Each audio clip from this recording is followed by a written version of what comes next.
Good morning, guys. This is Jonathan Tripoli, a host of Blab Nation with Leland Best today, co-hosting us, and our guest, Brad from the Next Gen Business Bizman. Also, he's the host of the Snapchatters podcast, and I thought it was going to be pretty awesome to have him on because I don't know anybody that has a podcast just about Snapchat. So I thought, why don't we have Brad on? Let's get some questions and let's talk with him. So Brad, would you just do us a quick favor?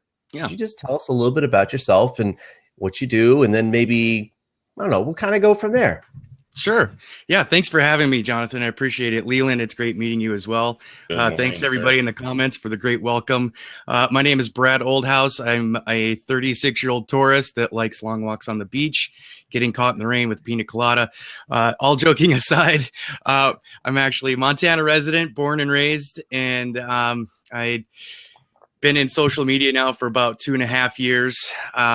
Last year, 2015, I went from consulting to agency. And, part of being a social media first agency is basically knowing social media, any social media platform. So I really had to dive headfirst into Snapchat if I was going to have any kind of legitimacy in the space. So it quickly became a favorite app of mine. And now here we are. Just like Jonathan said, I love podcasts. I'm on the move constantly. I don't read as much as I used to because I'm just moving all the time. So podcasts are a great way for me to get some of that knowledge that I used to get while reading.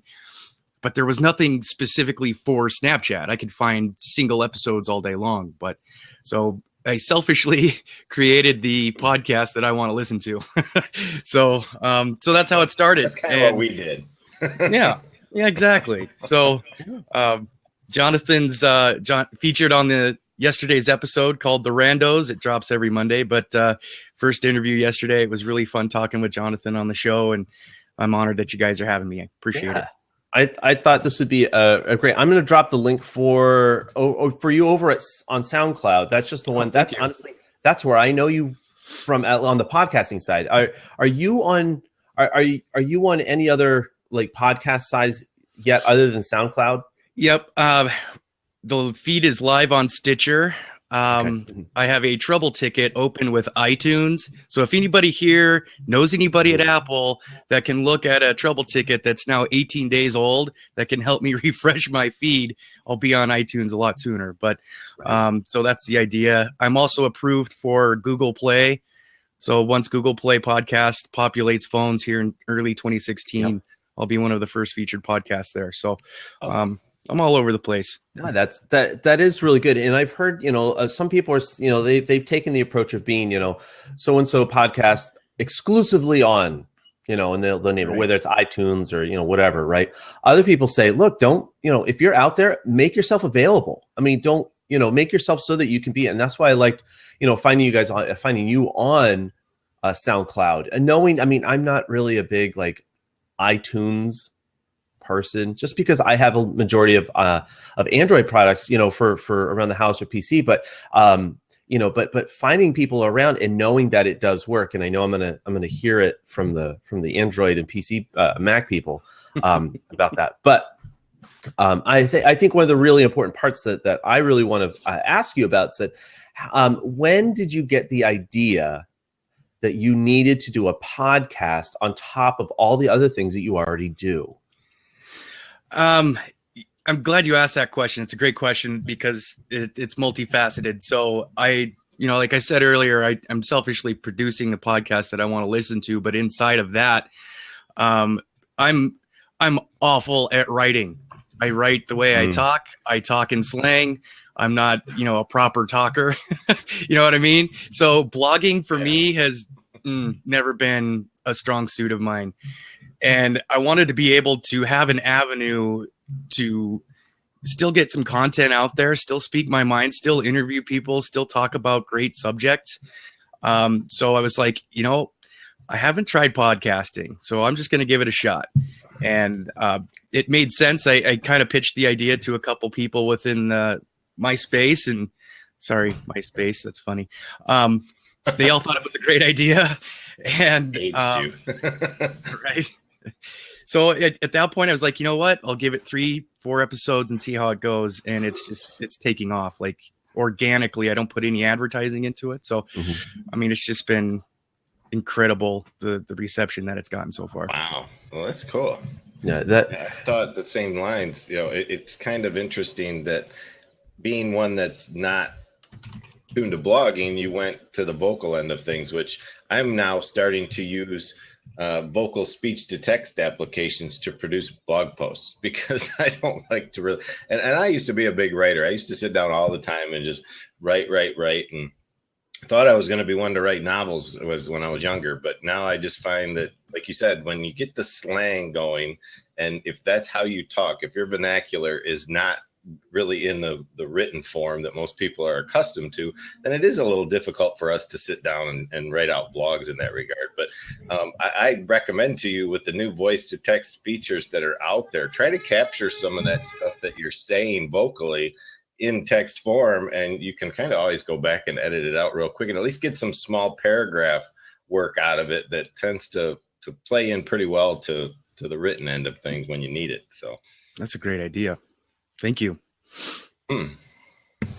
So this kind of brings up one of the bigger things that's happened. I think that's happening now, that in hindsight, we kind of see things, a little bit more clearly. We can see some of the trends that are happening, but what's actually right now happening, we're right in the middle of it, is something that I've been really thinking a lot about lately, is that it's user generated as opposed to like branding or company or marketing efforts, but it's user generated content. And I'm trying to think of a better there he is. I'm trying to think of a better platform right now that does it quickly, easily, that's just super, super fun to use, other than Snapchat. What is there a better platform out there right now to be able to do that than Snapchat? I mean, I'll even take, anybody think from the fan section too. But what about you, Brad? You talk a lot about, if other other platforms, what's a better way to make user generated content? Is there any other platform out there? I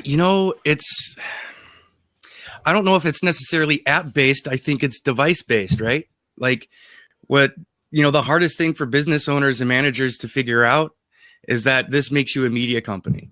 You have a camera, you have a video camera, you have access to basically any kind of information in the entire world. You could even ask your phone to find it for you without even typing it in. This is really what allows us to do what we do now. And as far as specific apps, it's being able to take what we create here and finding the best apps natively to tell our stories on to the people that we're trying to reach.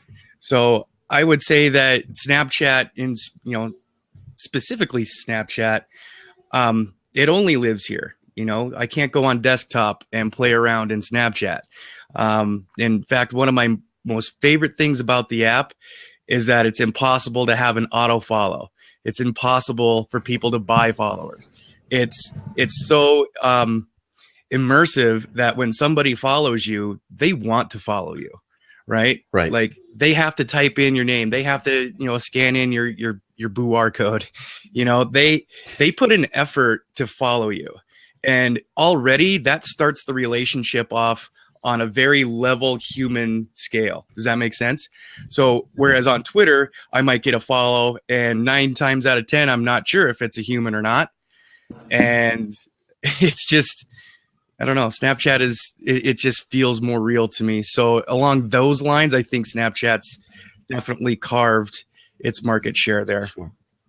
And I think that brings up probably one of the biggest stumbling blocks that a lot of people have for using Snapchat, not just, and I don't mean just personally, but as a business and a marketing effort. How do you get people to follow you if you can't just, have somebody out there just clicking away and just follow? Oh, they're on, and they just follow. How do you do it now? And I've heard a couple of strategies, but I don't know. I'll pick your brain just for a second, Brad. What would be the best way, maybe what is going to be the most time efficient way of growing your Snapchat following? It's a great question. I would say, number one, look at your number one app that you're using right now and figure out, Facebook, for example. That's where I'm getting a lot of my scan codes from Facebook. I just changed my profile picture to basically, here, my phone's in my pocket again. I just changed it to my QR code. So, now all of my friends on Facebook know that I'm on Snapchat. And if they want to add me, all they have to do is click on my avatar, my profile picture, and then scan it with the app, and we're added. I would say the profile picture on any app that you're on is probably a really easy place to start. Sure. Beyond that, some people have added hashtag Snapchat to their profiles on Twitter.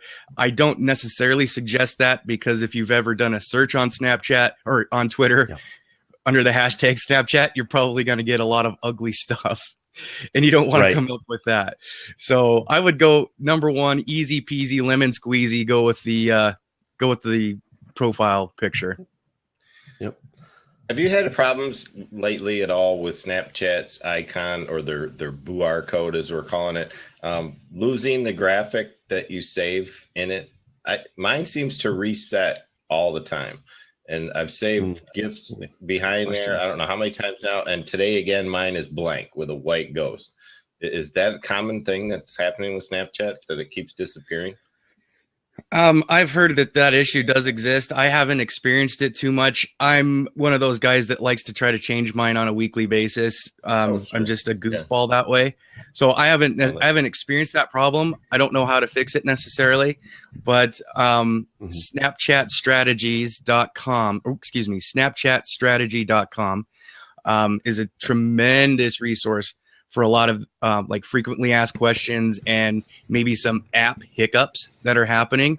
So I'll drop the link in the comments over here, but that is a tremendous source for user generated content. And also, Snapchat team will provide some information on occasion as well. So since I can't answer that question for you, I'm going to refer you to that source.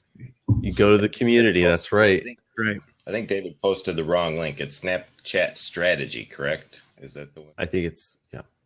Said strategies the first time, but and David, yes, you're probably right. I don't Snapchat enough. I haven't Snapchat. He doesn't snap enough, Christmas. Right? Oh, that's true. So outside of, like I said, and I've heard this before, where where we talk, where how do you find people, right? And it really is. It's going to be hit or miss if you just type in Snapchat on Twitter as a search and things like this. And I would even say this, I'd almost discourage against it. And here's one of the reasons why, because I think the way that Snapchat works, it's not an auto follow. It's not like, hey, follow me on Instagram, and everybody can just follow you, and that's fine. And you see your numbers go up, and you can only follow a certain number, and there's a whole bunch of analytics and things like this, and it's just, that's a culture. Now, this platform is a different culture. It's a different set of how are we going to interact. And it's not so much that I just want every single person in the fan section above to download Snapchat, and I want them all to be on Snapchat. It's totally different. It really is. I want people that are into Snapchat to follow me on Snapchat.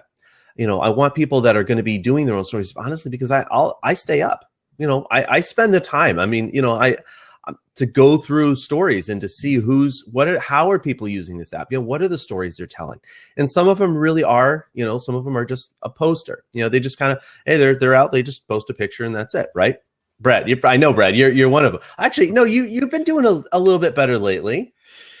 Yeah, you've been telling some stories. I'm working on the story aspect of things. I just, I'm not a superb storyteller on the platform just yet.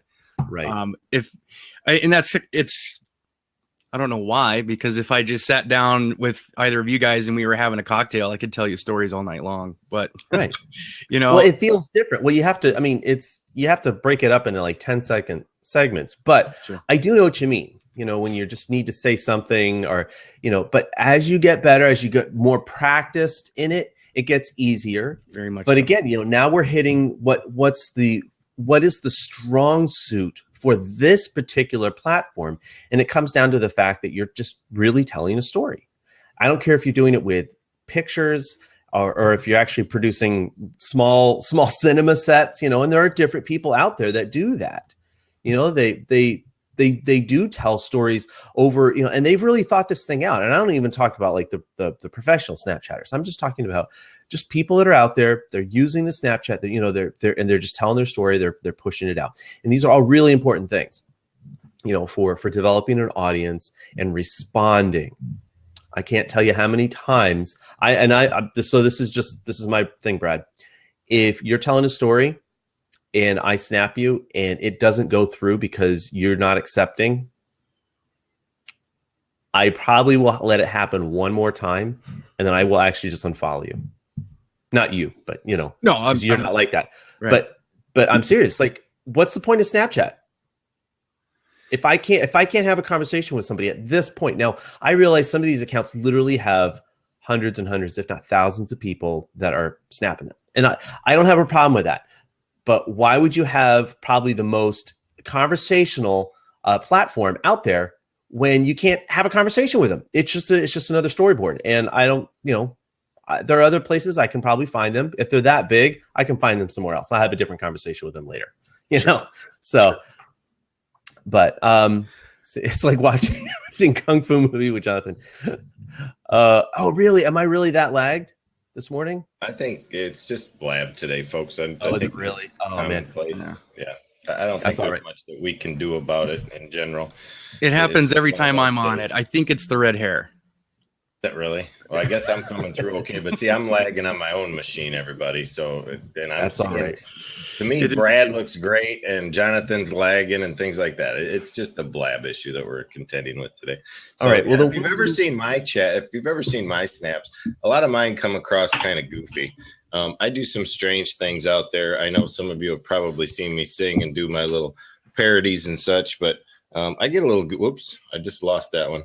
I get a little goofy sometimes. You'll find a lot of karaoke of me out there, so I get a little strange. I just have fun. Yeah, your karaoke ones are awesome. I'm a singer DJ type, so it's one of those things when I get on a video of any kind where we're having fun. And I've had the kids baking cookies and things like that, where it's a community event with the family, and those are the things I find to be most interesting to play with, because in the end, I can save this story that creates a timeline of everything that took place that I could have never produced by filming the whole thing in real time or getting enough pictures while we were trying to make the scene happen that would bring to life the stuff that was actually going on. So with Snapchat, you can get out there and take these little 15-second blurbs for an hour or two, and you have a thing for prosperity that you can save that showed exactly what your family was involved with or right. what you and your friends were doing. And I think that's the key to it all, is to create this shortened timeline version. It's almost, like fast-paced acceptance of what went on for that day in your life. And when you can save that and put it into YouTube or whatever you want to do for it, you've got just a tremendous avenue to create some really cool stuff. One of the things I had wanted to kind of pick your brain about and just ask you, Brad, just because I know you talk to a number of Snapchat people, as well as you've been in social media, so you kind of understand a lot of how this goes. Let me ask you this. When it comes down to actually marketing, using Snapchat, using it for business, not just a social, not just like hey, I know you guys, and like I snap my coffee. You guys know that's one of the things, and I do. It's mug life. Chris keeps up with me pretty good. We talk about mug life. It's what we do on day to day, right? What are some of the best uses, or maybe best practices, or something like that, for using Snapchat for your brand or for your business?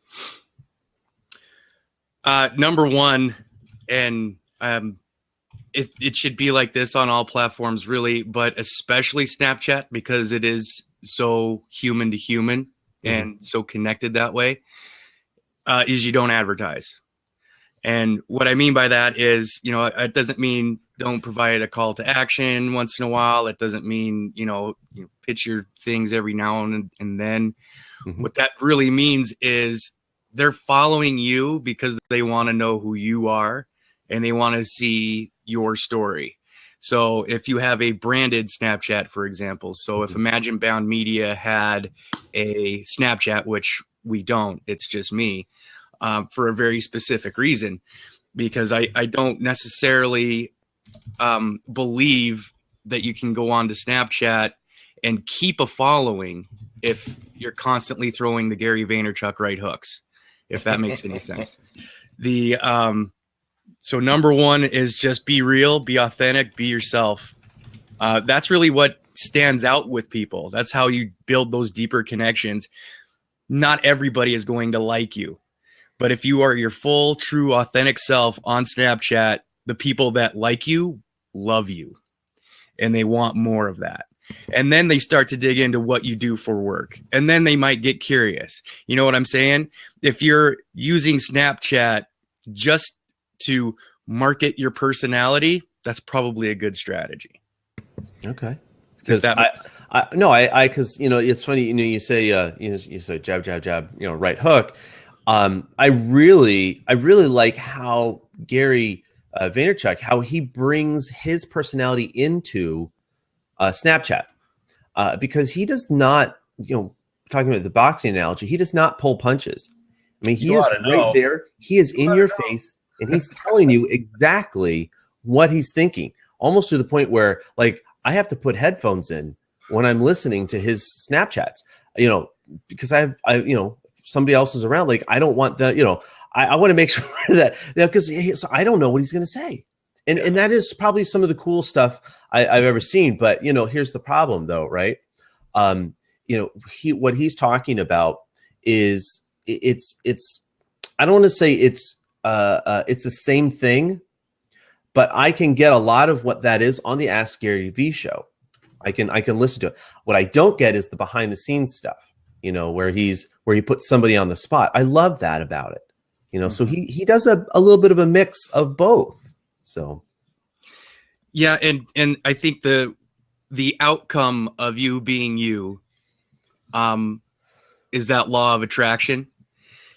And I just spoke with a heavy hitter for the podcast. I'm super excited to have been able to spend some time with this professional, very awesome young man.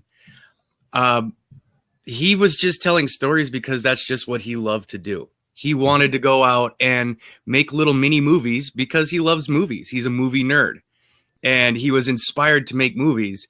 He wasn't necessarily inspired to spend a lot of money, go to college and, get a videography degree and, end up going into the movie, business. Like, that wasn't a path that he wanted. What he saw was the opportunity through this device to do him and to do him the way that he wants to.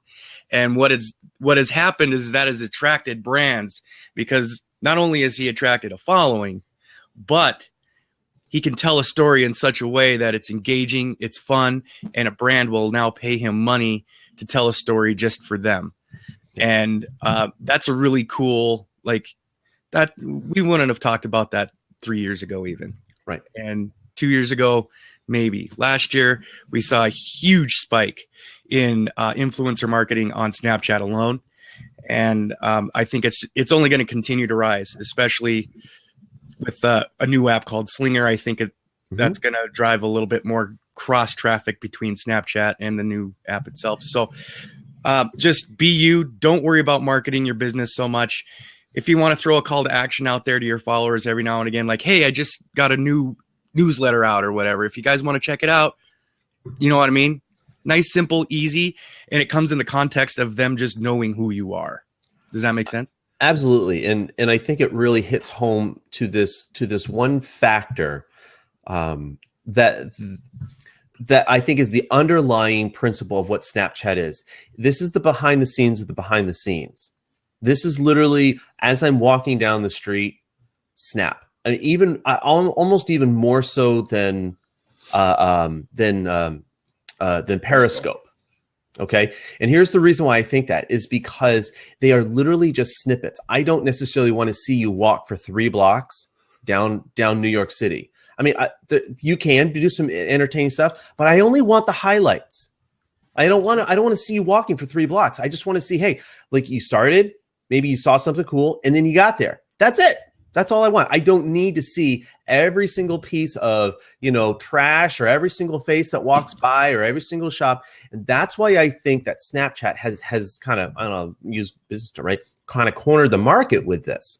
And I think emphasizing and kind of hitting on those behind the scenes things where, sometimes you stumble over your words, you fumble the camera a little bit, but as long as that content is rich, as long as the content it's real and I can tell that it's you, this is not a produced TV show. This is not a polished Instagram account. And I know there are some that aren't, but my whole point really is that you don't take the time so much to produce your Snapchat content. Now, this is the turn that I'm going to suggest out there, right? Because there are some people where their personality is their brand, like Gary, Vaynerchuk, he's one. Subi Zimmerman, that's another. She's a personality, brand. Her very different, and she does. I mean, talk about like night and day. Those two do not do Snapchat the same, right? They're different, and I'm cool with that. I will say this: like, if you give me a choice between the two, I'm going to be I'll be listening to Gary Vee because I know this. He does snap back. Okay. He does chat back. Sue does more of a broadcast where it's more of a broadcasting tool. But she does talk and she'll mention you in a lot of the comments and things like that. And so I kind of think that, making sure that how we're going to choose to use our Snapchat really has to reflect very accurately who we are and what we do. So, I mean, like today I snapped once or twice this morning about Blab not because I'm promoting Blab, but because that's what I'm doing. I'm on Blab. I mean, usually I get like 8,000 like snaps from David Vaughn. He's always on my case of it. It's awesome, and so I was kind of like, okay, cool, but we're using Snapchat the way that we're going to use it. It's a little different than I would Periscope, Instagram, Facebook Live. I just use it differently. And because of that, I get a totally different audience in it. So I want to make sure we're getting any of the questions. If you guys have any questions in the comments, did I miss one? I think I saw one. I hope I answered how big my coffee cup was. It's not. Oh, okay. Big. Okay. Yeah, we got that one going. I had to be here yesterday to understand that one, Brad. Brad, he had a measuring cup. I had a 4-cup measuring cup in my hand. Measuring cup. There was we had Bonnie Frank on the show. Right. I love Bonnie. She's awesome. There was a question from Karma Project Company, and her question was, yes. how is Snapchat different from Instagram? I'm an artist and wondering if Snapchat is yet another social media platform I should cultivate a presence on. Gary Vee is very bullish on Snapchat for 2016. So yes, he is. Right. And you know what though? His snap game has dramatically gotten better. Right. Yeah. I used to not follow him. Right. Ever since he started putting more time into it and engaging with people, now he's a powerhouse. Before I didn't like his stuff on Snapchat. I thought it was worthless, to be perfect. I didn't. That's just how it was. But as far as how this question specifically about Snapchat versus Instagram, if she's an artist, she's going to check out the replay. She said she had to leave. So I would say that, first of all, artists are on Snapchat doing art, like literally in the app. What they're doing is they're taking their tablets and, like a stylus, and they're able to draw over their snaps, and they're creating amazing pictures, amazing stories by just literally drawing in the app itself, which is absolutely phenomenal. My next guest most likely is a guy named Sean Ayala. If any of you are familiar with who Sean is, he tells some of the most engaging, interactive Snapchat stories out there, and he draws natively in the app. So, I mean, he's an artist. He's very imaginative. He's found a way with this platform that is super different than Instagram. Whereas Instagram, you've made your art and you take a picture of it or a video, right? Yep. Snapchat is the art. It is the piece of paper. It is the canvas. And when you apply that thinking as an artist into that application, possibilities are endless for you. So you're right on with that. And and I think I don't want to, when we're talking about these kinds of things, I'm very careful about the way or the intention I use when I say things like the way you market this, but the way that you share your message as an artist. I would say, put some time into Snapchat, start doing some stories. Okay. And then actually share some of that content out on your Instagram, share it on your Facebook page, or, wherever you're at, to let people know that you're on Snapchat. So if you're telling your story pretty consistently every day, you're going on, and as an artist, maybe showing that you're doing the art and things like this, or your thought process, or maybe some of the, whatever it is that you're doing, that story, and share bits and pieces of that out so people know that you're on Snapchat, because that's the biggest problem I think that people have. They feel that the app and the platform itself is so siloed, it's hard to break in unless you're telling people outside on other social media platforms. Because Brad, that's how, I found you out because of Blab, found you out on Twitter, and because of your Twitter, I found the Snapchatters podcast. So talk about kind of like a round robin, and now you're on Blab with us. So that's just kind of the way that it works for right now. And I am excited to see how they choose and how they're going to be growing Snapchat over the next 12 months. I think there's an awful lot of opportunity there for businesses in general. I think what we can expect from 2016, and not because I'm in the know, but because there's kind of a rumbling in the community, right? So if you're familiar with Snapchat, then you know what a geo filter is, for example. Mm-hmm. A geo filter is one of those filters that you can swipe right over. And if you're in a certain location, that geo filter will populate on top of your snap as like a little video layover. So it's basically like, if you're in Times Square, I think you can get one or two or three that say Times Square with a cool little graphic on it. But I think what's going to become available for brands in the next 12 months is the ability to create your own geo filter with a business logo or a business slogan that will populate inside Snapchat if somebody is using Snapchat near your business, which would be a game changer for the small business brick and mortar people. I definitely see that coming, because I think that's a price point to advertise on Snapchat. As of right now, if you want to advertise on Snapchat, it's called 3V, and it's extremely expensive. We're talking CNN, ESPN money here. Yeah, it's $100,000 now. Right. Like, those are the guys that are on the discovery row, and you know what? They can stay there. That's totally fine. I love to watch them anyway. Not a big deal. But for the rest of us, we're going to have to get creative. And they've been pushing the Snapchat team to let us add this, let us have this feature, let's provide us some guidelines, the rule book, and we'll play within that. But let us have this feature for a certain price point. I'm willing to pay for it as a business owner. I'm totally cool with that. So I think you're going to see that in the next 12 months. There's also some rumblings about maybe Snapchat going public, with the IPO and stuff like that. That's probably going to change. That'll force a lot of change, because once you get stockholders into an app, now you're looking at heavy monetization. So there's big things coming for Snapchat in 2016. There's a reason why Gary Vee is pushing it hard, because he knows, what I mean? He's an early adopter. He's an early investor. He knows what's going on. So that to me is a good signal to be like, this is a good place to play. So I don't know. I think I kind of went off on a tangent. I don't know. It's exactly, you're exactly hit it right on the head.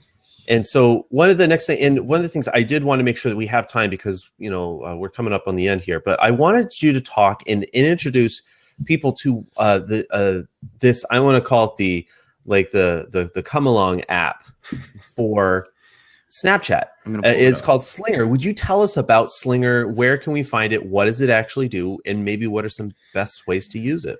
Yeah, definitely. I'm going to pull it up on my phone right now just so that you guys can see it. It's, as far as I know, as of three days ago when it launched, as far as I know, it's only available on iOS so far. That's if that's changed in the last few days and people are in the comments right and know now about that, go ahead and check that out. But about your Androids, everyone. Right? It always goes Apple first. And that's why I went from Android to Apple products, because I got to be a first guy. I have to. So basically, it's called Slinger, Slinger, Slinger. And what this app does, basically, it was pitched to me as a place to save your Snapchat stories, presumably forever. What I found when I downloaded the app is a new vertical video platform that, yes, it saves your Snapchat stories if you upload them, but now you can use your video, vertically hands-free, which was my biggest pain point with Snapchat because I'm a solo guy, right? Yeah. So if you listen to episode 4, you hear me rant about, man, I wish I had 2 hands and I could, do a heck of a lot more with my stories. Well, now through Slinger, you're going to see a lot more of my hands-free, stories. It's amazing. Right. Yes, I do have 2 hands. So this is basically what it looks like. What you're going to see is an app that feels and looks very familiar. What I mean by that is, and I said in the podcast yesterday, it's made up of chunks of Snapchat, chunks of Facebook, and it held together by Instagram glue. Okay, so the bottom line here, you can tell, is something that's very familiar, yep. Right? We know where a home screen is. We understand what a play button is. We know what a human looks like. That's the little profile. So basically what people are doing right now is they're uploading their Snapchat stories, right? And this is really awesome because when, as we know, our stories only live for 24 hours on Snapchat, right? Now, you can save your story to your camera roll and repurpose it on other platforms. I've been doing that for a while. I know a lot of people in here that do Snapchat quite a bit have also been doing that. But now you can take all those saved stories and instead of pushing them to YouTube, you can bring them to this app. And the more people that I'm following, I'm starting to see some of their backstories from before I started following them. I've been watching a lot more of Harris Markowitz's stories. I found Tristan Tales. I found amazing stories that I've missed before I followed them. And that is really awesome. It's building context and it's bringing me as a fan a little bit deeper into the understanding of what they do on Snapchat. And my only knock on this new app is that there's zero interaction right now as far as comments. There's the only way to interact is to like a video. So, and I think that might change. I mean, this thing is 5 days old. Yeah, so I was going to say this is. Yeah. If they did that, though, wouldn't that kind of take away the purpose of Snapchat to begin with? If it's going to be a companion app and then you start interacting on the companion app, where does the interaction stop? I think it's a good thing that they don't, because then all of that live interaction takes place on Snapchat. And that's more of an archive repository where you can actually go back and, like you said, it's the backstory. It's the context. It's that ability to dig a little deeper when you find someone you're really interested in. Then you can go and see what they've been up to for the last several months, rather than, try to chat or whatever, or I am in that context. I think you're better off just to have it as an archive, because then you've got 2 separate individual apps that are working against each other, I think. I think, I think there's parts of that are correct, Leland. I think that there's Snap. I don't see Slinger replacing Snapchat. I think, right now it is an archive app and, that it is what it is at this point. However, many people that have migrated already to Slinger are now starting to tell Slinger only stories using that new video feature, that's been in their phone. So you can make video on Slinger? Yeah. So, okay. So I thought it was just a place to put stuff. Right. But you can't take a video through the app. You have to make it first before you put it into Slinger. So if you have a video, or everybody's got a camera button on their phone, right? So when you tap that, you can select video and you can make a video, right? You can make a story, you can make a video, you can do whatever you'd like there, and you can take that video and put it into Slinger. So it's not for, it's not exclusive to Snapchat videos only. I've pulled some of my things off of YouTube, thrown it up there, pulled stuff out of my Twitter, thrown it up there. I mean, it's kind of fun because I didn't realize how much video I did in 2015 until I started using Slinger, and I'm like, oh, I can put that one on there too. Oh yeah, that one worked too. So, I mean, that's kind of fun. It's, I don't know if it's a game changer as of yet, but it's definitely, it's something that people have needed and wanted for a while. And, there's a heck of a team behind Slinger. I don't know if you guys know this, but the backstory of Slinger is it's Snapchat people that were like, hey, let's get together and create an app for some of these things that we wish Snapchat was better at. I mean, that's the world we live in now, right? I mean, you don't need to go to school to build an app anymore. All you need is a few people that know how to do some of these things, see a vision, see a common theme, and come together. And now we have Slinger. Like that's pretty badass. One thing I did find is that there is an app called Slinger on Android, but it's a 6-shooter arcade game for not the same thing. Right. Pulling the piston. Well, that can be a complication when it comes to naming conventions. When somebody already has an app on the platform with that name, you can run into some snags. So as to how and when it's going to show up on Android, it's probably going to have a different name, but we'll have to see where it goes. One thing I really love about this app, though, guys, is I've always, so with video, I'm a marketing nerd, right? Like, I need to know analytics. I want to know who's watching. Yep. I want to know how long they've watched. I want to know, like, this is so cool. So when you upload a video to, here we go. I'm going to play this one. So I did a little story on Twitter. And basically, as I started my story, a guy's manual transmission slipped out of his truck and made a really loud noise. So I made a smart ass comment. But anyway, what you can't see. Oh, come on, come back. There we go. At the very top. See, it doesn't. It goes away. Yeah, it only stays for a second. Right. So anyway, you got a play button, a heart button, and a clock. So the play shows you how many times that particular video has been played. The heart shows how many times that video has been liked. But the best feature is that little clock tells you how many seconds within that video has been watched.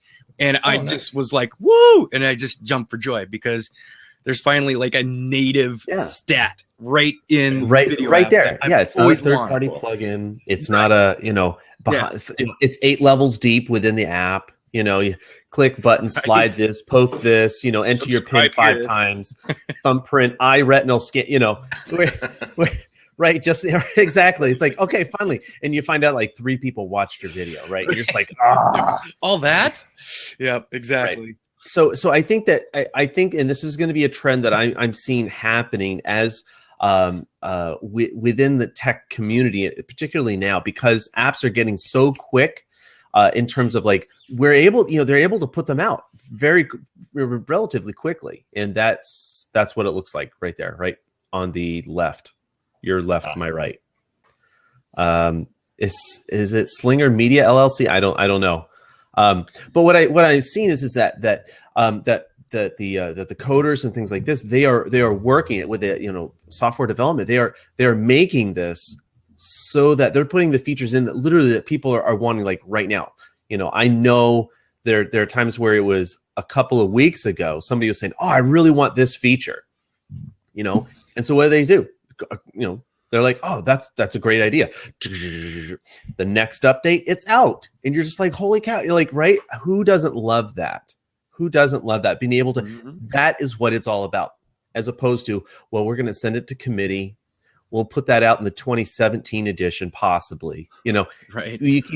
Those days are gone. You can't escalate that. That's right. And so what we're finding now is that the apps are becoming so much more useful for everybody that's actually participating in it. They're becoming the user generated model, user content, generated content is that is where it's at. And if people can't use it, they're gone, and they know that, so they're absolutely having to capitalize on that fact. So yep. I wanted to make sure we had a chance just to take any other questions, because we are just kind of closing in on the end of our show today, or the recorded portion, I should say. So I just want to make sure, did we miss any questions? Do we have any questions? I'm trying to scroll up. A whole lot, really, to be honest with you. I've been trying to keep up with everybody out here. There was one just recently. Why not? And I totally understand with Evan out here every now and then. He's asking, why would you trust to put some stuff on someone else's platform if they decide to shut down their app? But in reality, I think what we need to understand is this is just a social world. And these things, they may hold some form of value to us as we produce this stuff. But if you're that concerned about your executive rights and your ability to maintain and hold every bit of life that you produce on the planet, then you're not getting it for what it is. This is about just simply sharing your experience with the world. It's about showing yourself who you are and what you do and letting it go. Just let it go. Let people see who you are. Don't worry about maintaining a grasp like it's a TV talk show that you have to have a copyright notice and an infringement clause and this and that on everything you produce. It's simply about letting it go out in the world to see what it does for itself. That's all it is. I will say this. I couldn't agree more. I understand this sentiment of why would you invest all of your time into and putting it up on somebody else's site? I understand that. And I actually preach about that, guys. Hedge your bets, protect yourself a little bit. And some of that is by putting your content on multiple sources. I'm not only on Blab. You're going to find me on Instagram. You're going to find me on Twitter. You're going to find me on Facebook. Not because I love just being everywhere all the time, but you get a little bit of me from everywhere. And I do provide a place. And now one of the things that we were doing yesterday was we put, now these blabs are now going on jonathantripp.com with all of the comments. And because that was one of the problems that I was having, is that like, I can't scroll back through all the comments in our blabs. It kind of cuts you off. Well, now we're able to put them in straight in, and you're going to see all the comments and things like that. So that's kind of a new feature. And it was something we had just been asked for. That, well, where can we see it? And you can do replays, but you don't get to see everybody's comments. And that was a problem. So, so let's see. So we're just making sure that we have, so I understand this person. I see one from Spy Gadget Rentals. Why not combine your biz info along with your casual social snaps? What do you guys think? I think you should do it. If your brand is your person, I mean, if I worked for Lowe's or Walmart or Target, I probably wouldn't do it. But, Brad, for you, Leland, for you guys, a lot, it's smaller business, you guys are in many ways. I mean, just as an employee or an owner, you are the face of the brand on social media. That's for the same reason why you can get fired for saying something. They're like, yep, it's not even, you're not even in their garb. I mean, you could just be like, yep, we're all done with you. We don't want you to be a part of it. So that's my thought.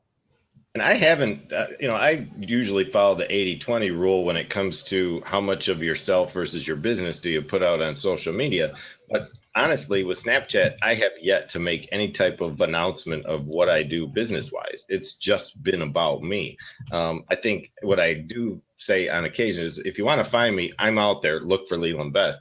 You will find me out there if you look for me. So I don't have a need or a desire right yet to start giving calls to action or, directing people to a website page or a sales page of any kind. I just don't feel a need to. I'm just using it as a means to express myself. I don't intend on applying a business layer to it right away until I get comfortable with the platform enough to know who's following me and who's watching my snaps and things like that, and who I can connect with. And then I'll decide, is it more of a personal thing for me, or is it something I want to use as a business model? So that's where I'm at with it. Yeah. I think my friend Rachel in the comments put it very eloquently and nailed it on the head. That she said that it's the content marketer side versus the personal use side, and a constant battle. I think that that's pretty accurate. I would say that, if you're going to mix business with pleasure on Snapchat, make it more about pleasure and less about business. Mm-hmm. Like I said, it does not hurt to throw that call to action out every now and again. Just don't make it a daily thing. If you're putting a 2-minute story on Snapchat 3 times a week, and so that's 6 minutes a week, and then 4 minutes of that is talking about your business, you're not going to keep your following very long. I know that because as a follower, you're going to lose me. I've actually, I'm not afraid to not follow anybody anymore because I don't want to, or not watch their stories anymore because that's an ad. I'm tired of hearing about this, that, or the other thing. Yeah. I use Snapchat because it gives people a look at what's happening behind the brand, behind the Brad, everything else. I'm kind of goofy. I'm kind of a nerd. I'm kind of a geek. I'm a little bit immature sometimes. And I play natively on Snapchat in those heads, right? So that's what I do. And once in a while I'll talk about business. I'll throw something out about the podcast, and that's fun. That's getting some engagement. But be respectful of the audience that had to follow you, that had to make an effort to follow you. That's what I'd say. That's your number one rule. If you're going to mix business with pleasure on Snapchat, respect your audience and keep it to a minimum. I hope that makes. No, it makes perfect sense, and I think you're really hitting to the heart of why I think Snapchat is unique. It is working. It's not just another app. And if you choose to use it, I would say really just jump in. Make it a part of the things that you do, not just an addendum, not an afterthought. Make it part of the experience of what you're trying to communicate and trying to be. I just, as I said, I think live streaming, and I'm going to include Snapchat with that. It's putting the social back in social media for 2016. And I think it's going to be one of those really important factors that is you're telling your story that you need to include. So, well, at this point, what I'm going to do is I'm going to turn the recording off. But Brad, before I do, I really want to say thank you guys so much. Thank you for being on here, making time. I know you're a couple hours back, and so for you, it's a lot earlier. And I don't know how your coffee's doing, but mine's actually starting to run a little low this morning. Just before you stop that recording, Jonathan, if we could all at least give our Snapchat handles so that people who can't see it in the chat get it on the video recording. You can find me out at Leland J Best. And as far as Jonathan and Brad concerned, go ahead and give yours, and then we'll wrap that up. I am John Tripp Snaps. I try to keep it really simple. So I couldn't think of anything simpler. But so you guys know that just real quick. So what you do know is that all of the comments, so if you guys just put it in there, all of the comments, even after I stop the recording, they will be available. Just so you know, they will be available on the website. So, but Brad, what's your snap codes? Snap code, Slinger, Instagram, Twitter, Facebook, everything Next Gen Bizman. NEXTGENBIZMAN. Awesome. All right. Well, thank you so much. I will ask you just real quick as we're kind of closing this out, just to drop your website in the, where people can get a hold of you, whether it's your blog or wherever you want people to get a hold of you, please put that in the comments. And with that, I am going to pause the recording